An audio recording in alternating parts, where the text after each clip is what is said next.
Pinanindigan mga kababayan ni DOJ Secretary Remulla ang pag-surrender sa Interpol kay dating Pangulong Digong. ICC still has jurisdiction over individual, sabi po ni Remulla. The Armed Forces of the Philippines. As we said, we were deputized to support the Philippine National Police. You cannot serve it without the fiscal warrant. So, all the lawyers know here Diba ang that sabi? I'm right there. Kailangan ng warrant as soon as practicable. At hindi They attempted to serve the warrant, at when he disembarked, they asked that it be deferred until they reached 250. Upon reaching 250, they asked for some refreshments and they cooled down. Nagbabagang mga balita at pagtalakay sa mga isyu ng lipunan. Bulsa! Opinyon, banat at paglalantad sa katotohanan. Bulsa! What you see is what you get. You decide. Pinanindigan mga kababayan ni DOJ Secretary Remulla ang pag-surrender sa Interpol kay dating Pangulong Digong. At sa kanya, yung ICC, may jurisdiction pa niya sa mga individuals. Yan yung sagot mga kababayan, paliwanag ni Secretary Remulla sa Senate hearing na pinangunahan po ni Presidential Sister Amy Marcos. ICC still has jurisdiction over individual, sabi po ni Remulla. Our views anya evolved at times. Although anya the Philippines had withdrawn from the ICC, paliwanag ni Remulla that the International Tribunal anya mayroon pang jurisdiction over individuals, not countries. Pero sabi ni Amy Marcos, mismo anya yung presidente, yung kanyang kapatid, may previous pronouncement anya that implied that the ICC had no jurisdiction over individuals as well. Senator Marcos cited the chief executive's remarks on February 18, 2023, which stated, "I do not see what its jurisdiction is. I feel that we have in our police, in our judiciary a good system. We do not need assistance from any outside entity." In response, paliwanag ni Remulla, our views anya evolved during times. At times, and I don't know if he still has the same views up today. Because anya, we are talking about a clip which was done 1.5 years ago. Our minds can change, ma'am. Tama, wala man pong permanenteng, nothing is permanent in this world, only change. Laging sinasabi natin, pati isip natin nagbabago. Sabi ni Joe Maritsan sa kanyang kantang Constant Change. We are on the road. We move from place to place. And oftentimes when I'm about to call it home, we have to move along. Life is a constant change. Diba? Life is a constant change. Ano pa sabi diyan? The friends we know, we meet along the way.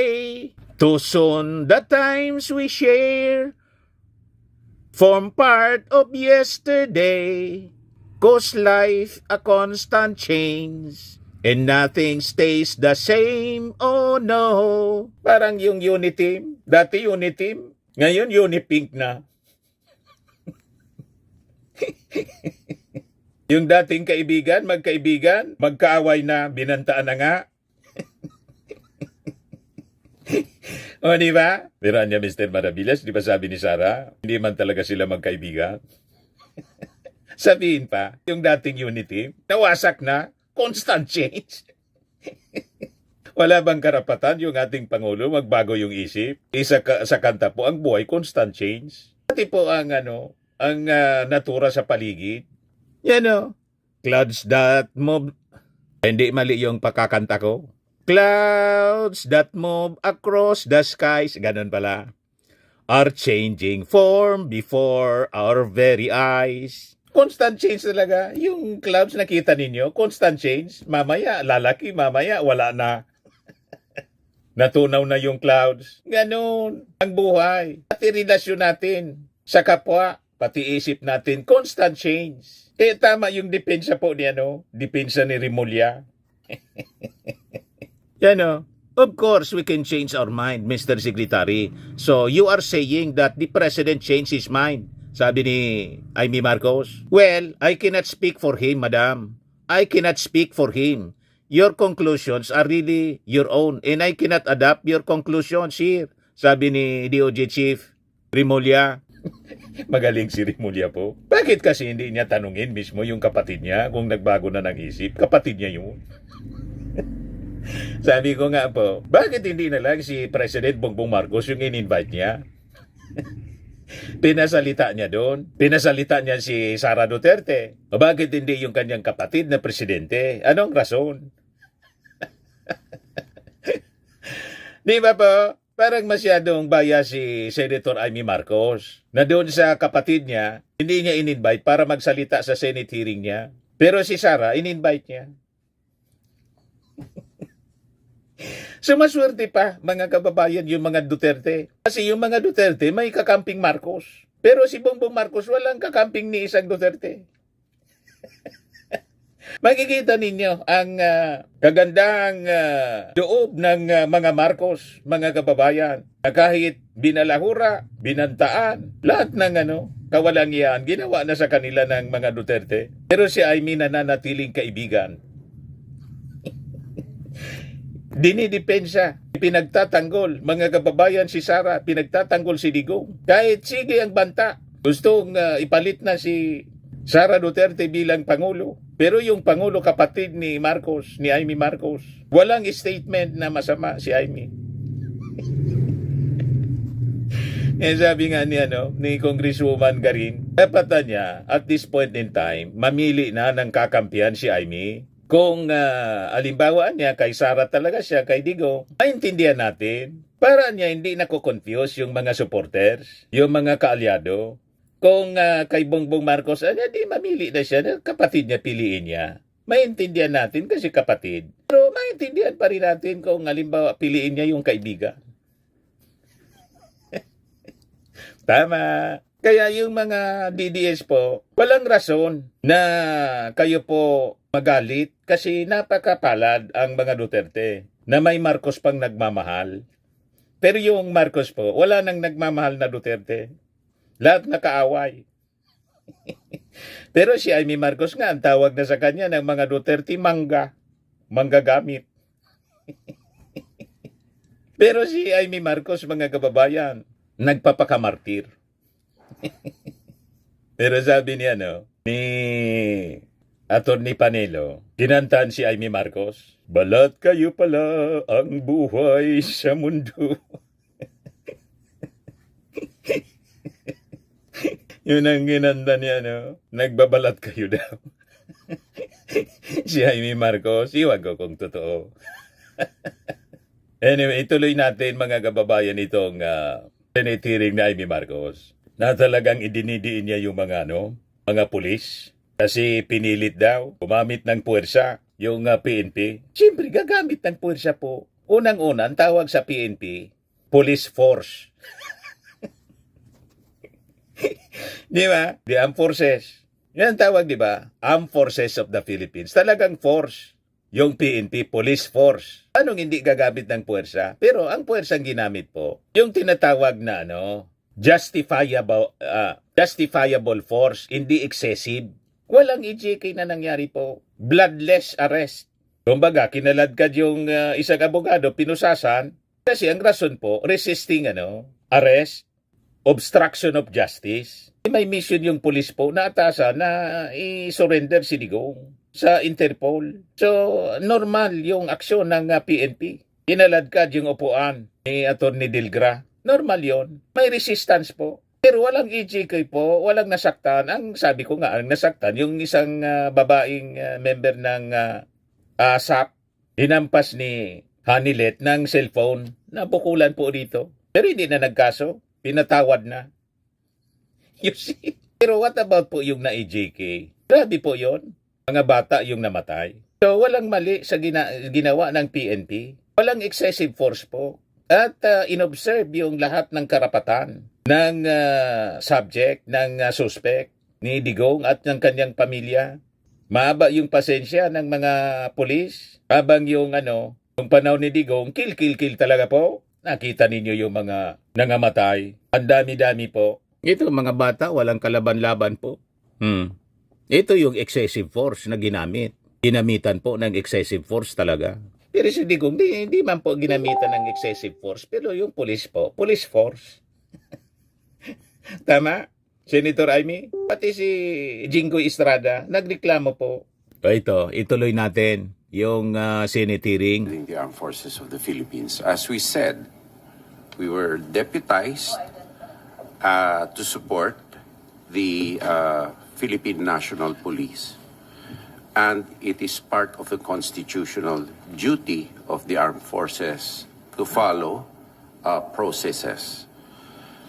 And if we were to question those orders, even under color of law, under color of right, then it would amount to the armed forces acting unilaterally on its own, which is anathema to civilian authority over the military. As we said, our jurisdiction ends in providing support to the Philippine National Police. And with respect to the Presidential Security Command, that is a highly secure unit, and operational security is strictly followed. That ends my response, Your Honor. Yes, nakakapagtaka lang kasi facility ninyo yung Villamor. Ang inimbita namin yung Air Force. Wala po rito. Bakit? Your Honor, because of the fact that we will not go into operational details, and I made the call that the armed forces will answer in the light of our supporting role and not principal role to the Philippine National Police. Yes, pero narito si General Larida. Anong nais niya yung sabihin? Madam Chair, I defer to the wisdom of the Honorable Secretary of National Defense. That is, the AFP's role is to support the Philippine National Police. Thank you, Madam Chair. Kahit sa Villamor, Walang napiga si Amy? kahit sa lugar ninyo mismo, kampo ninyo. Yes, sir. Yes, Madam Chair. Ganon. O sige, ganon lang sagot. So, okay. Walang napiga? Balikan po natin enforceability ng ICC warrant. Sa pakiwari ba ninyo yung nasa konstitusyon natin, yung sinasaad ulit-ulit ng ating Professor Medina, Article 3, Section 2, na kinakailangan may arrest warrant issued upon discovery of probable cause by a judge, a Filipino judge. Sa palagay ba ninyo, yung judge dito kasama na yung ICC judge? Ma'am, we invoke the sub judice rule, ma'am. We cannot answer any more questions relating to the arrest. So sa palagay ninyo, yung ICC, does it have any judicial power in the Philippines? Kasi di ba yung judicial power sa atin, ang klaro-klaro naman, Article 8, ang liwanag, di ba? Supreme Court and such lower courts, di ba? Recognized by the Republic Act 9851. Anong recognized ng 9851? Wala naman sinabi doon tungkol sa judicial. International Tribunal. Sorry? International Tribunal, ma'am. Can I read the provision again into the record? No, we've read it and Yes. you're all very, very familiar. Yes. Opo. So, ang sinasabi nyo, ICC hindi po kasama. Yun lang, yes or no lang po. Basta sinabi yung International Tribunal, it belongs to that class, ma'am. Sa palagay ninyo, International Tribunal, sakop na yung ICC. Kahit Sakop po, sakop. Ito malinaw po eh. Pero hindi na tayo member, di ba? Sabi ng DFA. Hindi ho naman yung membership ang pinag-uusapan dito eh. Ang pinag-uusapan po rito, crimes against humanity. International humanitarian law. Pero nagkasundo na tayo. Murder po ito, murder, executions, extrajudicial killings. Ito po yung sinasakop ng IHL mo. Sige. Balik tayo sa Prosecutor General kasi agree to disagree na naman tayo. Hindi lumusot si Amy. Ngayon, doon tayo mga kababayan sa role ni General Torre. Ay ito po, yung pag-serve ng warrant. ang pagkaintindi, hindi. Tignan natin muna yung video kasi mas maliwanag doon.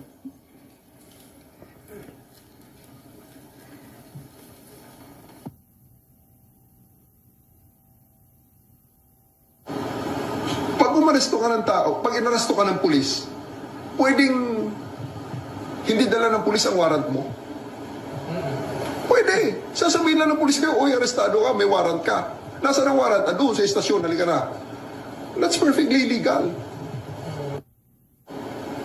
Pag umaresto ka ng tao, pag inaresto ka ng pulis, pwedeng hindi dala ng pulis.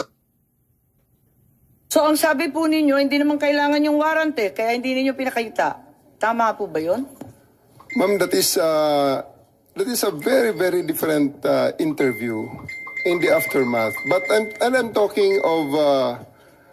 Anong pinag-uusapan sa interview? And I'm talking about we have already veered on the general rules on the warrantless, on the service of the warrants. Because during the time, and up to this time, there are still a lot of people saying that I'm wrong in there, that you cannot arrest a person with a warrant that as a person has a warrant, yet you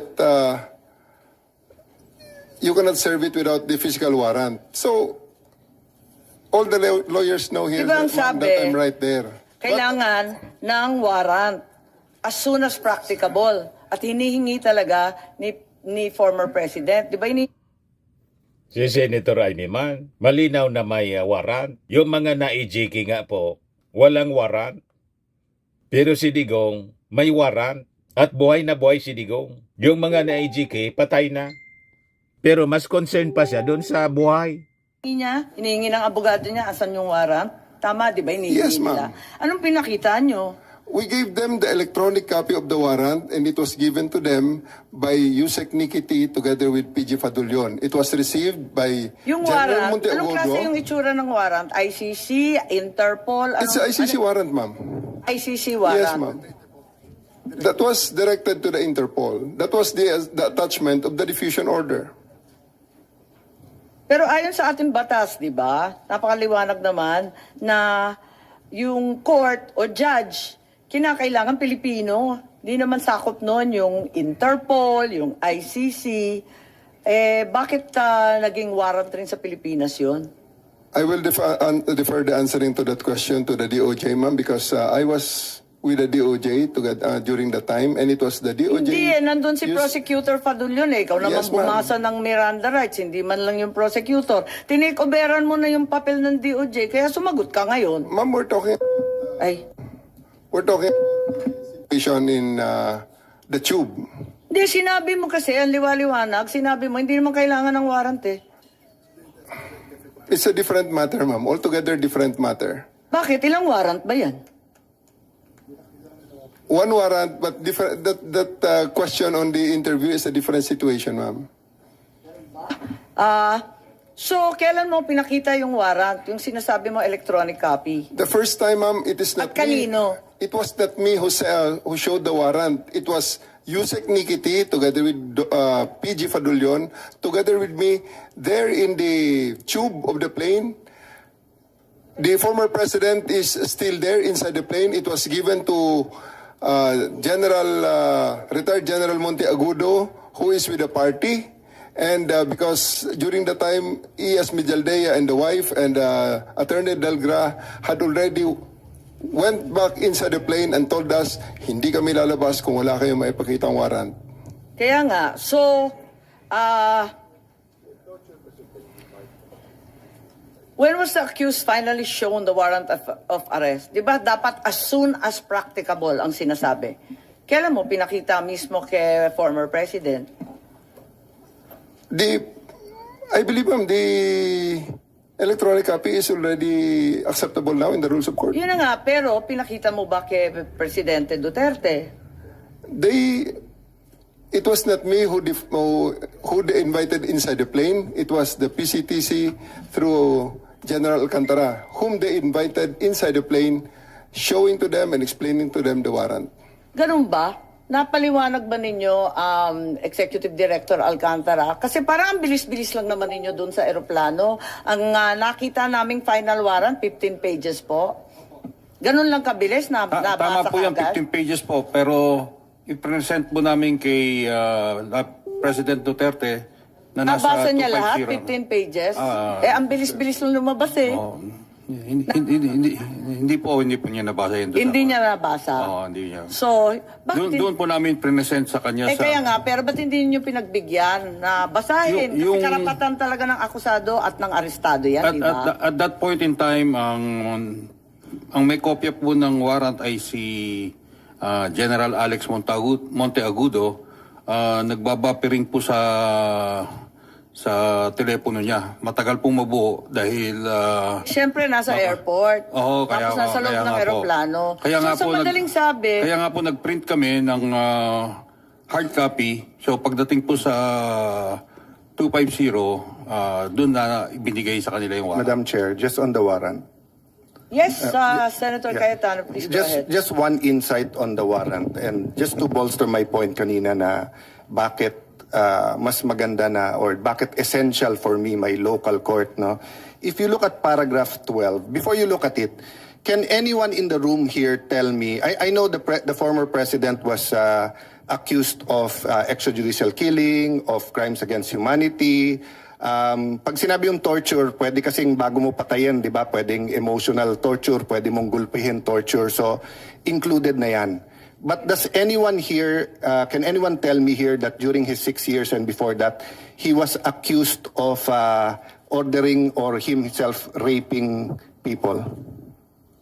Di ba? I do remember malaking issue about his statements about a missionary who was raped and inexplain niya yon na frustrated, galit siya. But is anyone here accusing the former president of raping or ordering the rape? Parang wala naman, di ba?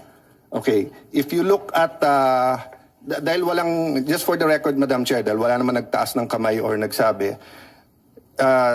paragraph 12, the chamber notes that the prosecution alleges, let me say it again, the chamber notes that the prosecution alleges that some acts amounting to crimes against humanity of torture and rape under Article 7, subparagraphs 1 ba yan, F, 71, G of the statute were committed as a widespread and systematic attack against the civilian population. Ulitin ko the chamber notes that the prosecution alleges.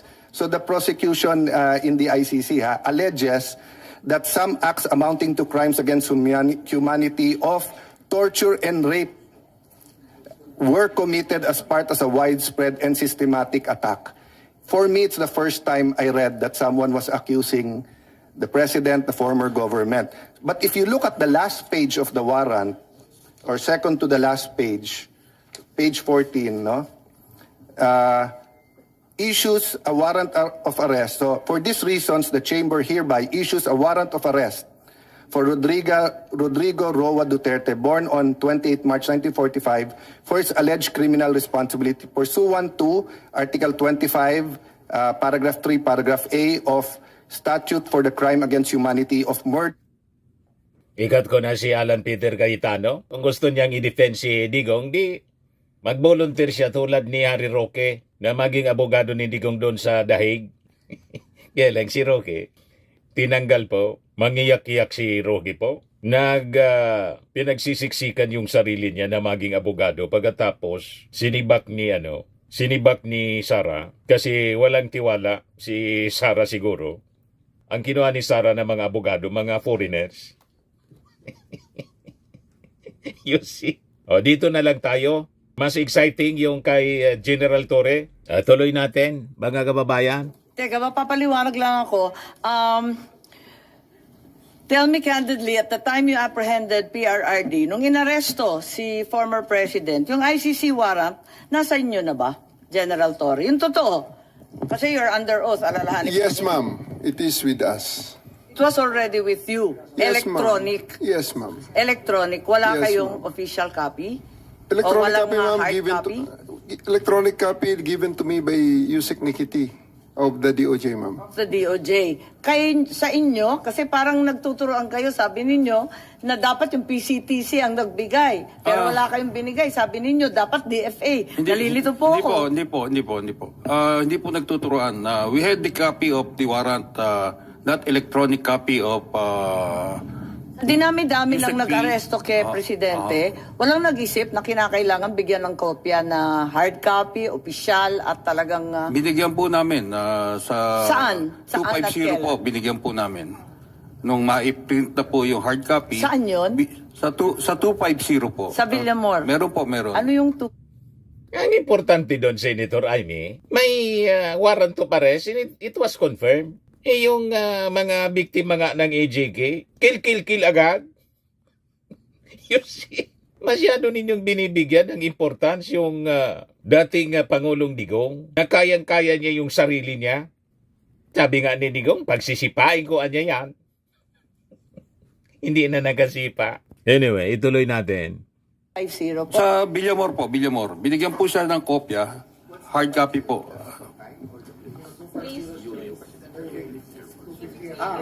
Former President had sufficient chance to challenge na the validity of the arrest. So sinasabi ninyo na 9 to 10 hours na yan.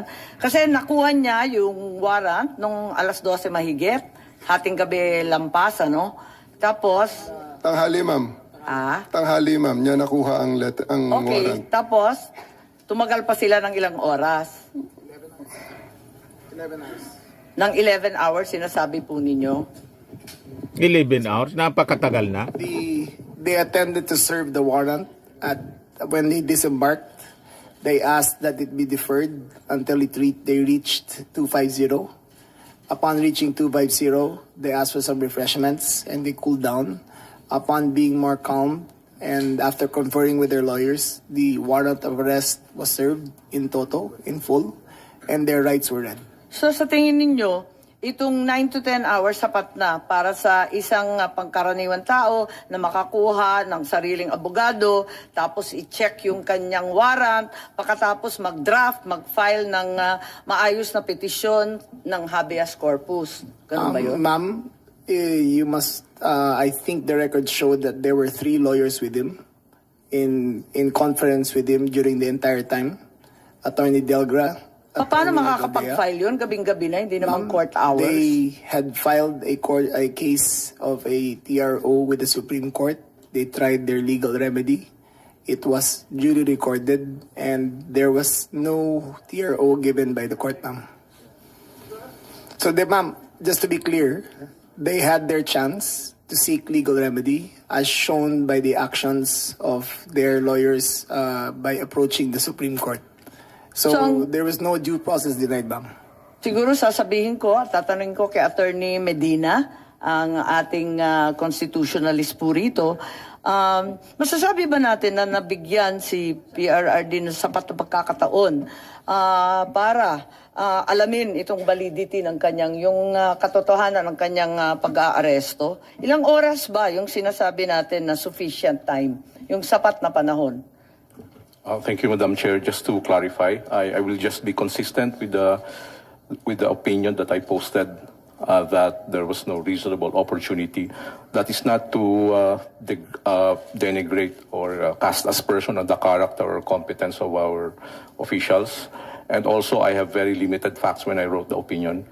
But just as a comparison, if you filed an extrajudicial proceeding, if you will file a petition, the court will order the arrest. The subject of the arrest will have the opportunity to answer, and then the court will have the opportunity also present evidence. The court will have the opportunity to weigh the evidence, and then issue the ruling. For example, in the case of Mark Jimenez, he had more or less over a year to dispute his extradition. So if that would be the standard, that might be considered reasonable opportunity to be heard.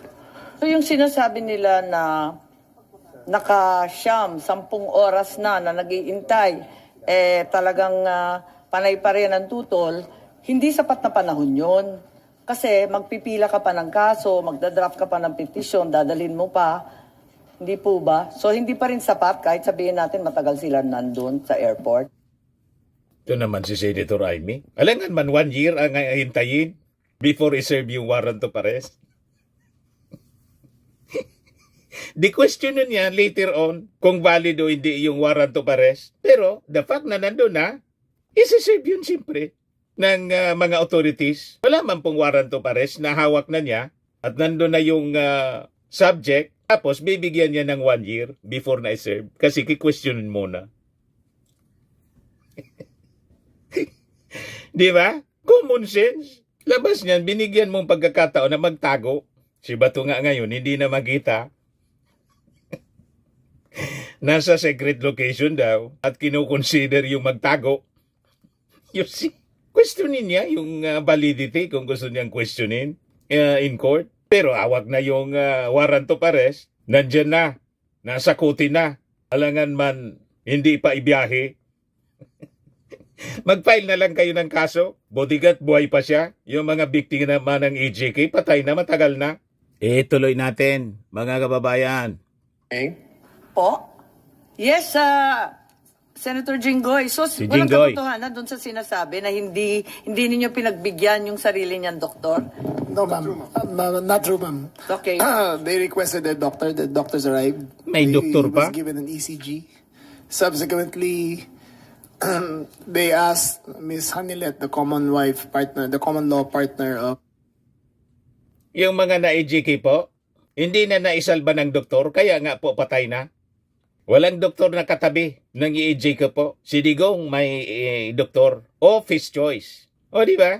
Special treatment nga yung tawag po ni General Torre. Humingi nga ng dispensa kasi nagbigay daw sila ng special treatment sa isang suspect. Habang yung iba, walang ganong pagtrato. Balikan natin. Ayan po. the former president for a list of his prescribed medicines. She declined. We asked a rundown of his pre-existing medical conditions. Ulitin She natin ito. declined. Po? Yes, ay pakita rin na si former president was checked by medical doctors. Kaya lang, ang sabi, hindi naman doktor ni presidente yon. Is it not under the PNP standard operating procedures na yung arestado may karapatan humingi ng doktor ng kanilang sariling doktor, yung independent and competent doctor of their own choice, ang sabi sa inyong standard operation procedure noong 2012, di ba itong kinikilala ng kapulisan natin? Ma'am, he has doctors who came over, and I believe they are from Cardinal Santos. We offered also the services of the PNP doctors, and we also offered the services of the post-hospital doctors there on the Philippine Air Force. Hindi, pero ang mahalaga, yung doktor na talagang doktor niya. Yes, ma'am. They came from the Cardinal Santos. Is their doctors. What they are actually asking, they even asked for ECG, and the ECG came.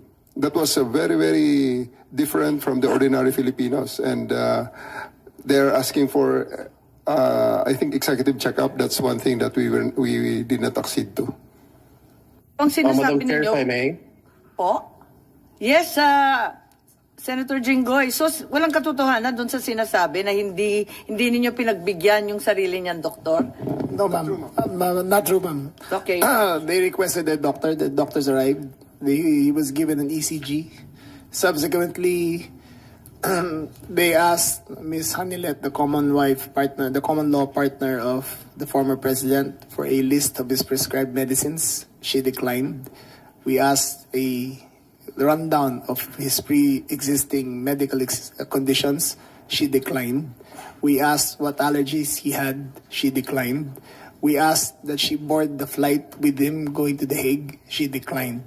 So all those rights, according to him, were given, and the doctor was given, and we tried to extract as much information as possible, but they all declined.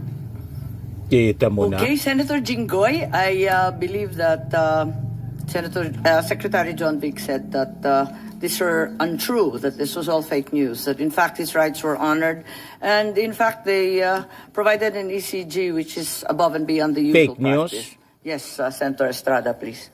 Madam Propaganda po let it ng be known mga that I am DDS, not fake news. or I am not defending anyone, much less the former president of the Republic of the Philippines, President Duterte, since I am an ally of this administration led by President Bongbong Marcos, and at the same time a friend of Vice President Inday Sara Duterte. Now, since you've been asking the questions addressed to Gerald Torre, may I ask Gerald Torre, how did you think did you handle the arrest of former President Duterte properly? Yes, sir, I do, sir. It's proper. It was proper.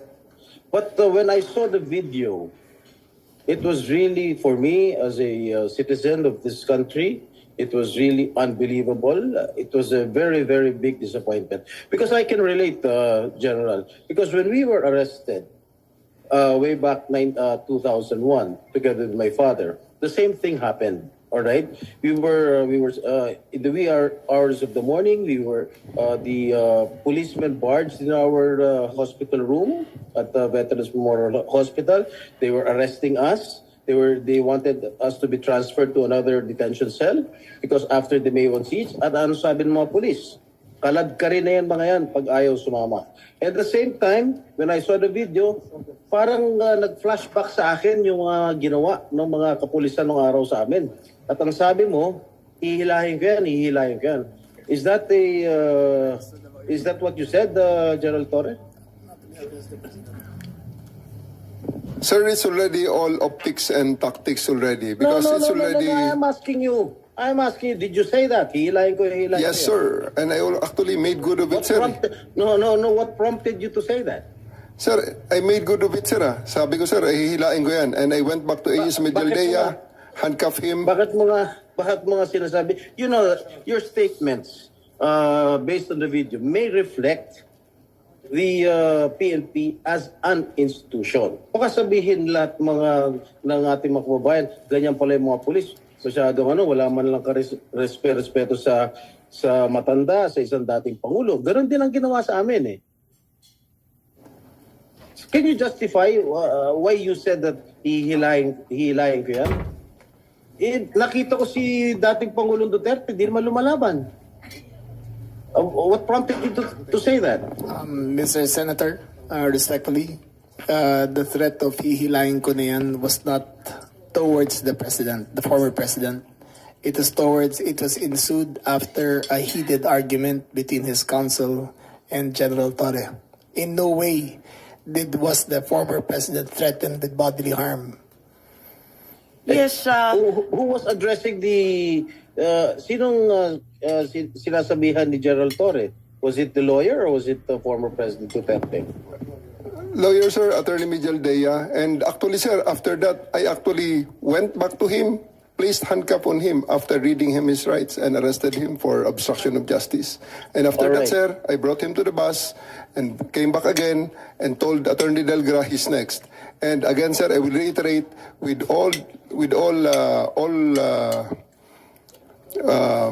all credits goes to the former president because after he saw that I'm already very, very serious in bringing him to the plane, he said, okay, let's go. And I told Romy, the PSG, to just escort him and he went voluntarily to the bus that brought him to the plane. Sisingit lang ako Senator Jinggoy. Kasi binabasa ko rito yung standard operating ng PNP. Ang liwaliwanag naman eh. No torture, no force, no violence, threat, intimidation, or other means to vitiate the free will to be used against the arrested person. Eh di the more so, yung mga kasamahan ng arestado. Eh sa... Wala mang ganon. May torture ba? May violent actions na ginawa or excessive force na ginamit yung PNP? Wala man po. So above board, mga kababayan, just enough force yung ginamit. Sabi nga natin kanina, di man pwedeng hindi gamitan ng puwersa po. Unang-una, ang police force. Hindi mo pwedeng hindi gamitan ng puwersa. Kasi unang-una, ang dapat ginawa po, hindi na sila nag-resist. Matik dapat, pagkakita na i-present na yung warrant of arrest, voluntarily, Sumurrender na sana sila at sumama na sa eroplano. Dapat ganon. Nagkahilaan po. Kailangan gamitin yon ng PNP. Pero tama lang na puwersa. Walang EJK po. Yung previous administration, kung sila yung nasa gobyerno pa, malamang may nasakta na doon, baka may namatay na doon, pero walang ganon. So ano man reklamo ni Senator Amy sa tapos ni Jingo Estrada? Nasa magandang kalagayan yung presidente. Mo nga, ikaw na Dating presidente. nag-admit forcefully. Ay talagang you used force. Bawal po yun. Di man pwedeng di gamitan ng force. Tama po? Kung sumama sila ng matiwasay, hindi gagamit ng force. Noong unang sinabi pa lang sana ni General Torre, sama na po kayo, may warrant of arrest. O di ayos sana. May resistance po eh. Kailangan may force na gagamitin kasi ayaw sumama. I placed E.S. Mijaldea under arrest for obstruction of justice. Sabi nga And- ni Senator Jinggoy, hihilain mo pa. Yes, ma'am. I did because I have to get into their heads Correct. to make them to make it very, very clear to them that we are already very, very serious O of tama loading nga. the president to Oo the naman, plane. General, pinapaliwanag mo, pero bawal ang paggagamit ng dahas, ng pananakot, Ma'am, ng just to be intimidation, or any other means. Wala man dahas pong ginamit. Yung sinabi lang, hilain ko kayo. That is a necessary statement. Wala mang sinabing pananakot, papatayin ko kayo pag hindi kayo sumama. Tulad ng panahon ni Digong na yon ang utos niya, kill, kill, kill. Napakalinaw. Walang ganito po na nangyari doon sa sa pag-aresto kay Digong. Kaya may order sa rin niya, sutukin ko. Wala akong pakialam dyan sa human rights maniwala. I don't give a shit kung anong gusto nilang sabihin. This campaign against, this war against the drug,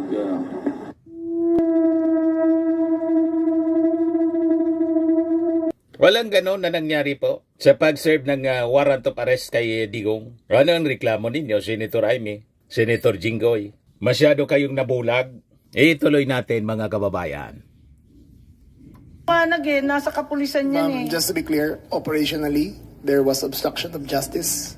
It was the decision call of General Torre to place him under arrest for obstruction of justice. Now let us separate what happened to the president. You're talking about Attorney Medialdea. Yes, ma'am. Paano yung iba? No one else was armed, ma'am. Yung attorney. No, wait. Yung abogado. If I may, Senator Amy. Yes. Madam Chair. Ayan. Sino yung kinaladkad nung isang pulis? Yung security na nakaitim.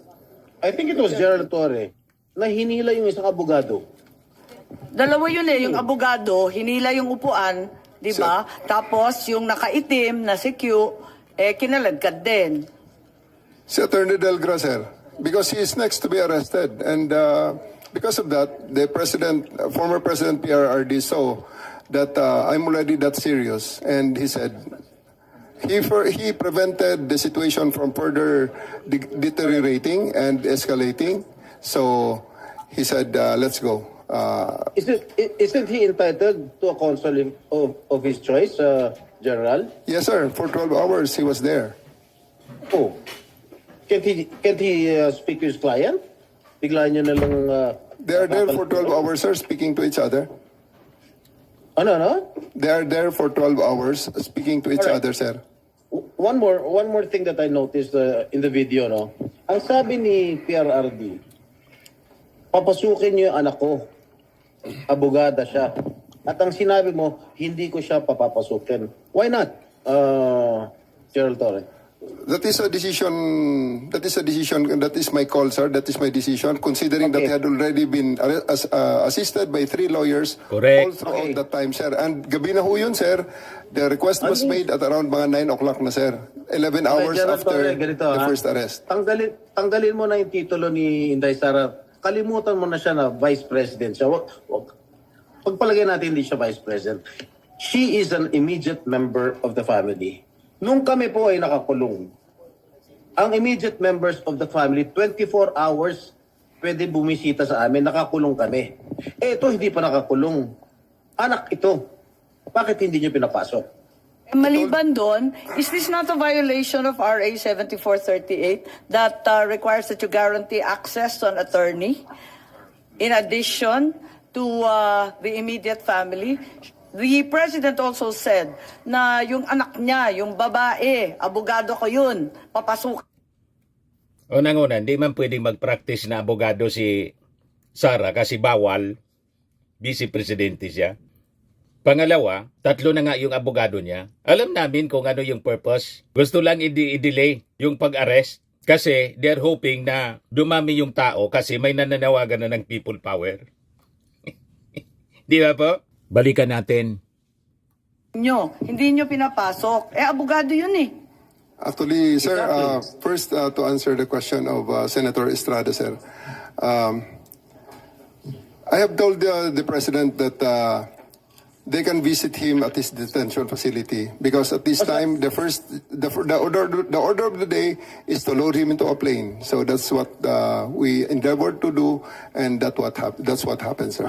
Ano niya bibisitahin yung tatay niya? Sa Netherlands. Hindi naman dito tinray eh. Hindi naman dito kinasuhan eh. Sa ibang bansa eh. Oh, bakit hindi niya man lang binigyan ng kortesiya yung anak na isang abogada? Tama naman si Jinggoy. Butit si Sara, may bibisitahin pa sa sa Netherlands. Yung mga naijiki sa sementeryo na yung bisita. Yan o. Kaya walang rason na magreklamo. They're accorded due process at hindi ginamitan ng excessive force. Ang ginamitan ng excessive force po, ito. Yan po. Ito ang ginamitan ng excessive force, mga kababayan.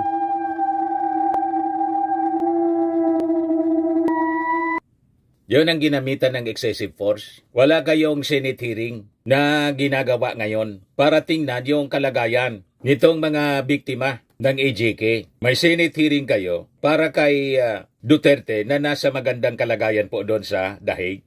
Sabi mismo ni Sara at saka ni Mijaldea, in a very high spirits. At pag halimbawa, napatunayan na wala siyang kasalanan, makakabalik pa siya. Pag hindi, deserve niya na pagbayaran ng kasalanan for life. At least buhay siya. Yung mga biktima, patay na po. Naintindihan na ninyo, Senator Jinggoy, Senator Amy, huwag kami... Ito naman po, Firmax Firming and Lifting Cream, pinapahid po sa mga pulses in affected area. Mainam po sa paninigas ng mga kaso-kasuan. Ito naman po, Automax Radiant Serum. Sa mukha naman yung application, anti-aging po siya. You will look 10 years younger than your age. Sa mga cancer patients naman po, baka lang gusto ninyo itong itry. Ning siya Red Mix Fruit Drink. Hindi mo po siya gamot, food supplement siya. Kaya lang, gawa siya mga kababayan sa goji berry. Yung goji berry, may anti-cancer properties. O ngayon, yung mga inquiries ninyo, dumiritso na lang kayo sa aming messenger sa Facebook para masagot namin agad. Ayos pa? Ayos na ayos niya, Mr. Maravilla. At sa mga naghanap po ng malinis and spacious fitness gym, pumunta lang po kayo sa aming Colossal Fitness Gym. May Grab ka rental din po kami. Ito naman po yung bago naming product na binibenta online. Eye Glow Serum, whitening po siya. Tingnan ninyo yung epekto sa aking anak na architect before and now. Yung mga inquiries po ninyo, dumiretso na lang kayo sa kanyang Facebook account, Riz Maravillas.